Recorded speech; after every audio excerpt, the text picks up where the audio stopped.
एक भी दलित पिछड़ा आदिवासी नहीं था।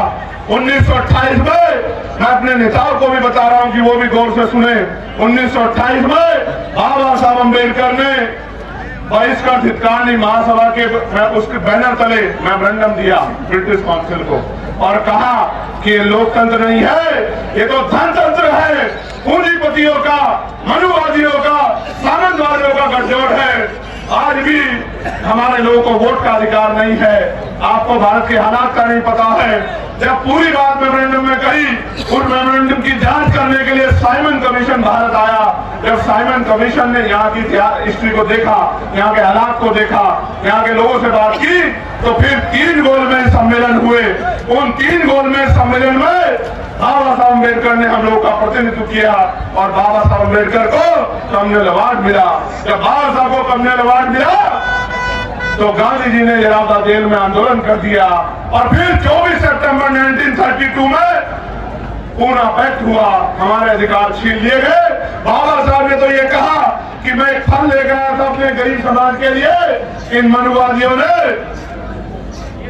उस फल को छीन लिया, उसके छीन के मेरे मुंह पे मार दिया, जिसको आरक्षण का ताना दिया जाता है। मैं आपको बताना चाहता हूं मेरे भाइयों, यहाँ पहुंची मेरी माँ, मेरे बच्चों, मेरे नौजवान बहादुर योद्धाओं, मेरे विभाग को, बाबा साहब अम्बेडकर के अथक प्रयासों से भारत पहला ऐसा देश है जिसमें हर व्यक्ति को, बालिग व्यक्ति को वोट का अधिकार मिला, सारी महिलाओं को वोट का अधिकार मिला, सार्वभौमिक मताधिकार लागू हुआ।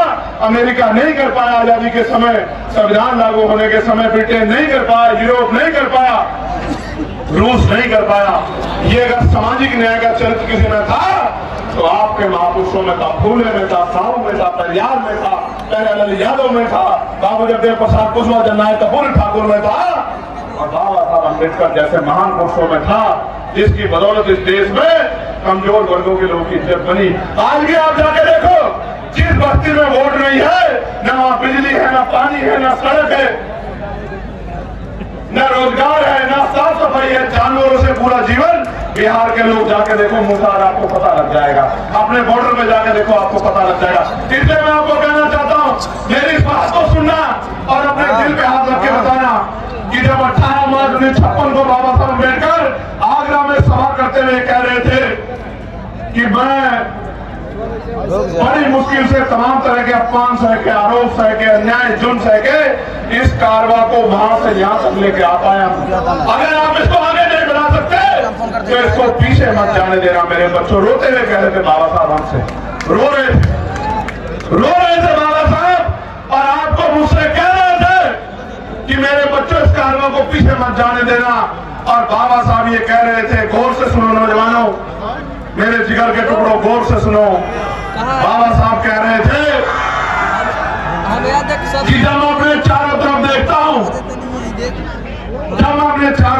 एक भी नौजवान ऐसा दिखाई नहीं देता जो इस आंदोलन रूपी तंबू का तंबू बन के इस आंदोलन को आगे बढ़ा सके। बाबा साहब कह रहे थे जैसे एक बम्बू के ऊपर बहुत टेंटों का बोझ होता है, इस तरह से मैं बहुत सारे बोझ को झेल रहा हूँ।